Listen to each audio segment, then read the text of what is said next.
O vídeo que você vai ver, nele eu trato a respeito do testemunho de condenação. Tá?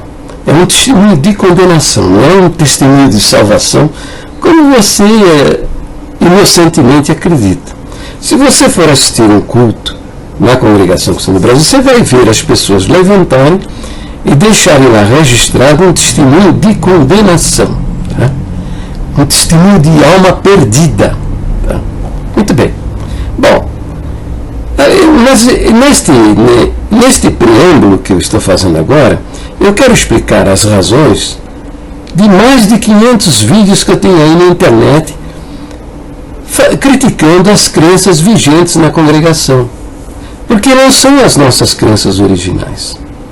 Só que eu não tinha como provar isso. Não tinha, mas agora eu tenho. Você pega o inário número 4, tá? E você abre lá no final do inário, e você vê lá os 12 pontos de doutrina, e veja lá o primeiro ponto de doutrina. E pega o inário número 5, né?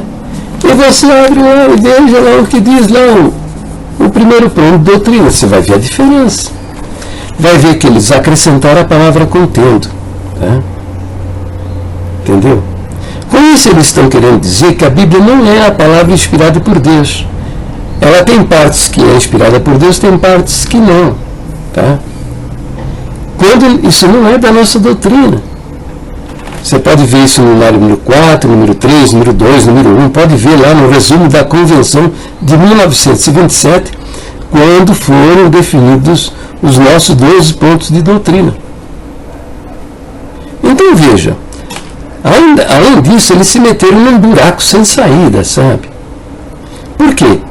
Se a Bíblia tem partes que não têm inspiração divina, né, ela não serve como regra de fé e prática. Porque regra de fé e prática quer dizer que aquilo que você deve acreditar e aquilo que você deve fazer. Agora, pode ser que você esteja fazendo alguma coisa porque leu na Bíblia, né? E você está acreditando em bobagem, porque aquilo não tem a inspiração divina. Ou pode ser que você está fazendo alguma coisa porque leu escrito na Bíblia, mas está perdendo seu tempo, porque aquilo não tem inspiração divina, é obra do homem. Entendeu? Então eles estão na obrigação de nos dizer onde tem a inspiração divina e onde não tem a inspiração divina. Mas esses homens são loucos, sabe? São loucos. Eles nem sabem o que é inspiração divina.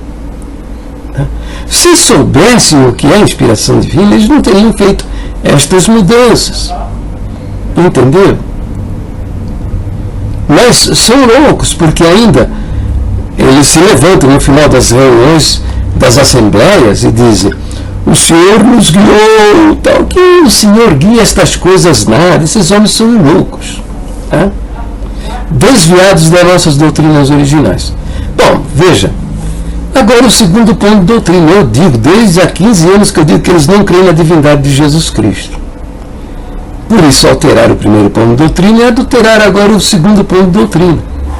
Se você pegar o inário número 4, tá, você vai ler lá. Ó, nós cremos que há um só Deus vivente, verdadeiro, eterno e de infinito poder, criador de todas as coisas. Agora presta atenção. Em cuja unidade há, verbo haver, há 3 pessoas distintas: o Pai, o Filho e o Espírito Santo. Essa é a doutrina da Trindade. Mas como eles não creem na divindade de Jesus Cristo, eles adulteraram esse ponto de doutrina. Você pega o inário número 5 e você olha lá, inário número 5. E eles mudaram de que maneira? Eles tiraram o verbo haver e colocaram o verbo estar. E subtraíram, retiraram a palavra distinta. Tá? E a redação ficou a seguinte: nós cremos que há um só Deus vivente, tal, depois diz, em cuja unidade estão 3 pessoas: o Pai, o Filho e o Espírito Santo. Então veja, qual é o problema aqui na definição dessa doutrina? É o seguinte, que o verbo haver indica uma situação permanente, que não muda. Agora o verbo estar quer dizer uma situação transitória, que pode ser mudada. Entende? Por exemplo, Hoje você está doente, amanhã você está curado. Hoje você está trabalhando, amanhã você pode estar desempregado. Entende? O verbo estar indica uma situação de mudança. Por que eles colocaram assim? Porque eles não creem na divindade de Jesus Cristo. Eles acreditam que Jesus nasceu um homem como você e como eu. Mas a Bíblia mostra claramente e de maneira inconfundível que Jesus Cristo é o verbo encarnado. Olha aí, estou passando os versos que mostram isso. Eu estou mostrando 3 versos, mas há uma coleção imensa, centenas de versos mostrando que Jesus Cristo é Deus encarnado, é o Deus que se fez homem. Entende? Bom, então, hoje eu tenho como te provar. Agora, o vídeo que você vai ver, tá? É o vídeo que trata da nossa... Eu estou tratando nesse vídeo sobre o testemunho de condenação. Porque o nosso 5º ponto de doutrina diz que a nossa salvação só se alcança pela fé. E esses falsos profetas mentirosos estão dizendo que para você se salvar, você precisa, primeiro, batizar na igreja, ser firme e fiel na prática de usos e costumes, praticar boas obras e pertencer à igreja, entendeu? Não é essa a nossa doutrina. Não é essa a nossa doutrina. Veja, o 5º ponto de doutrina está aí, ó, tá vendo? Lá está bem escrito que a salvação, a regeneração, o novo nascimento, só se alcança pela fé em Jesus Cristo. Entendeu? Então tá bom, veja o vídeo, tá? E perceba o engano religioso que esses camaradas lá de cima meteram você num grande engano religioso. Tá? Veja o vídeo, veja o vídeo.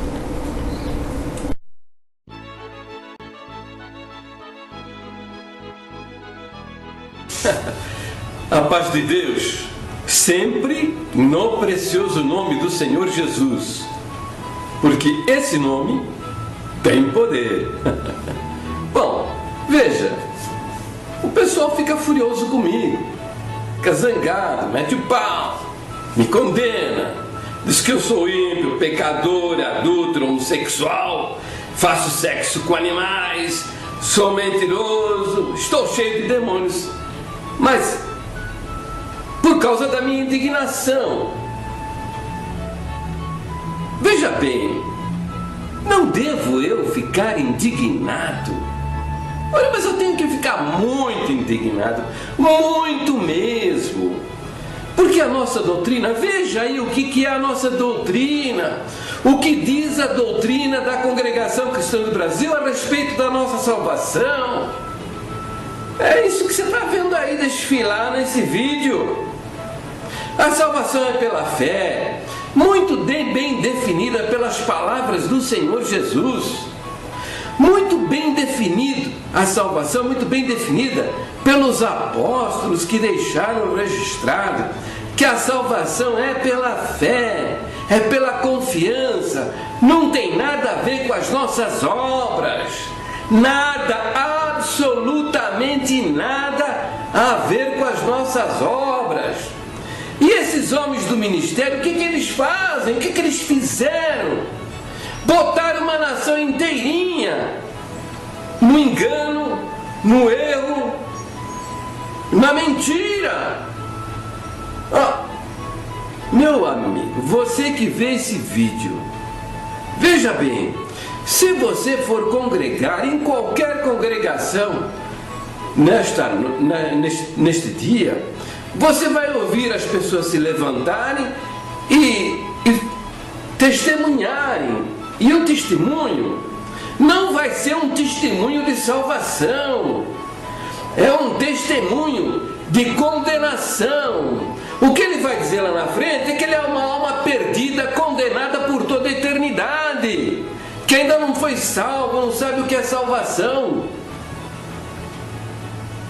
É isso que esse ministério ensinou para o povo, nosso povo, uma deturpação das Escrituras, uma deturpação, um desvio formidável do ensino da Bíblia e um desvio formidável das doutrinas da congregação que afirma claramente que a salvação é pela fé. Você vai ouvir as pessoas testemunharem uma coisa mais ou menos assim: agradeça a Deus por ter me chamado nesta bendita graça. Então veja bem, nesta bendita graça. Se você não conhece as doutrinas da congregação, pode até achar que refere-se a Jesus Cristo, mas não tem nada a ver com Jesus Cristo, não. O que ele está dizendo, bendita graça, é a própria igreja, organização humana, desviada das Escrituras e de suas doutrinas originais. Então ele vai dizer, agradeço a Deus por ter me chamado nesta bendita graça e ter me feito herdeiro. Ora, veja só, o cara se declara herdeiro. Herdeiro do quê? Da vida eterna. Agradeço a Deus por ter me chamado nesta bendita graça e ter me feito herdeiro da coroa da vida eterna. Então veja bem, esse coroa da vida eterna, que é um treco que não existe na Bíblia, coroa da vida eterna, o camarada diz que vai herdar, referindo-se à salvação. Coroa da vida eterna, na cabeça dele é salvação. Ele acha que ele vai herdar. Então, se ele vai herdar, você só pode herdar aquilo que você não possui, aquilo que você não tem. Então, o que o camarada está fazendo lá na frente? Ele está dizendo que ele é uma alma perdida. Não está dando um testemunho de salvação. Ele está declarando que ele é uma alma ainda debaixo de condenação. Então ele está dizendo que ele é herdeiro para herdar o que não existe na Bíblia, coroa da vida eterna. Vida eterna não é coroa. Ninguém vai ser coroado com vida eterna, porque não é uma coroa. Vida eterna, o que é vida eterna? Vida eterna é vida eterna, vida para sempre. Coroa é recompensa. E a Bíblia fala em coroa da vida, fala em coroa da justiça e fala em coroa de glória. Mas não fala em coroa da vida eterna, não existe. Então veja, mas a nossa doutrina não ensina isso, não ensina nada disso. Mas vamos lá: ter-me feito herdeiro da coroa da vida eterna, se eu firme e fiel permanecer todos os dias da minha vida guardando a sua bendita palavra. Então se eu for firme e fiel, o cara quer entrar no céu sendo firme e fiel, rapaz. Que loucura! Quem é firme e fiel? Onde está o firme e fiel? Ou você que vê o meu vídeo, que não abriu o olho para estas coisas e não entendeu isso, pergunta lá para o seu ancião, fala com ele lá, fala, o irmão é firme e fiel? Ele vai dizer, se ele for bem honesto, Paulo vai dizer, não, irmão. Outros dizem, aliás é a resposta assim já treinada para esta pergunta, falar, só pela misericórdia de Deus. Então, o que ele está querendo dizer para você, ou está dizendo a você, respondendo desta maneira, é que ele não é fiel, e ele sabe disso. Por quê? Porque não tem fiel, não tem firme e fiel, não existe. Veja bem, você até pode ser um cara muito bacana, sabe? Um menino que tem uma vida exemplar, mas para mim, eu posso olhar para você e falar, puxa, esse irmão aí, ou essa irmã, nossa, essa é uma santa de Deus, entendeu? Posso até fazer essas afirmações, mas não sou eu que vou julgar você. Não sou eu quem julgo. Quem julga você, é aquele, lá de cima, que tem outros padrões de julgamento. Aquele lá de cima é santidade absoluta. é justiça perfeita. E é esse juiz que vai julgar você. Você vai comparecer na frente dele e você vai ser julgado por essa justiça. Ele vai julgar segundo a justiça dele, não segundo a minha justiça. Com a minha justiça, você até poderia encontrar misericórdia, mas com a justiça daquele lá de cima, sem chance. Por isso ele já deixou registrado nas Escrituras, está lá no livro de Romanos. Veja bem, não há um justo, não há um sequer. Por isso, ele veio ao mundo, o Verbo se fez carne e habitou entre nós, e vimos a sua glória, a glória como unigênito do Pai. Ele é a nossa justiça. Você vai alcançar a salvação se você colocar a sua confiança somente naquilo que ele realizou e nas palavras que ele proferiu. E as palavras que ele proferiu muitas vezes nas Escrituras é que aquele que crê em mim tem a vida eterna. Então veja bem, se você realmente crê na palavra do Senhor Jesus, você vai sair por aí cantando, pulando, cheio de alegria. Por quê?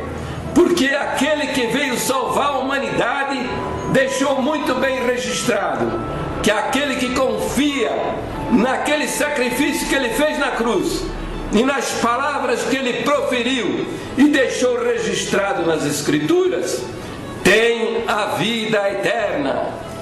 Veja lá, ele não está dizendo talvez tenha a vida eterna, não sei se vai ter a vida eterna, talvez, vamos ver se vai ter a vida eterna. Não faz essas afirmações. As palavras de Jesus Cristo a respeito da nossa salvação são seguras e firmes. Tem a vida eterna, é salvo por toda a eternidade. Por quê? Ele tem autoridade para dizer isso, porque ele pagou o preço necessário para a sua salvação. Por isso a nossa doutrina diz que ele, Jesus Cristo, foi feito por nós sabedoria, justiça, santificação e redenção. Então é nele que você deve confiar, não nestes homens aí que te ensinaram esse testemunho que é um testemunho de perdição. Esse testemunho aí que você deu já muitas vezes é um testemunho de perdição, pois você nele declara a sua própria condenação. Cuidado com isso, porque a Escritura diz: com as tuas próprias palavras você será justificado e pelas tuas próprias palavras você será condenado. Meu filho, presta atenção nas doutrinas da congregação, não esse engano mentiroso que está sendo ensinado por aí, mas nas nossas doutrinas originais. Preste atenção nas palavras do Senhor Jesus. Confia não na igreja, não no ancião, não no homem, mas confia no Senhor Jesus e nas afirmações que ele faz nas Escrituras, porquanto o que as Escrituras ensinam é a verdade. Fica na paz de Deus, no precioso nome do Senhor Jesus.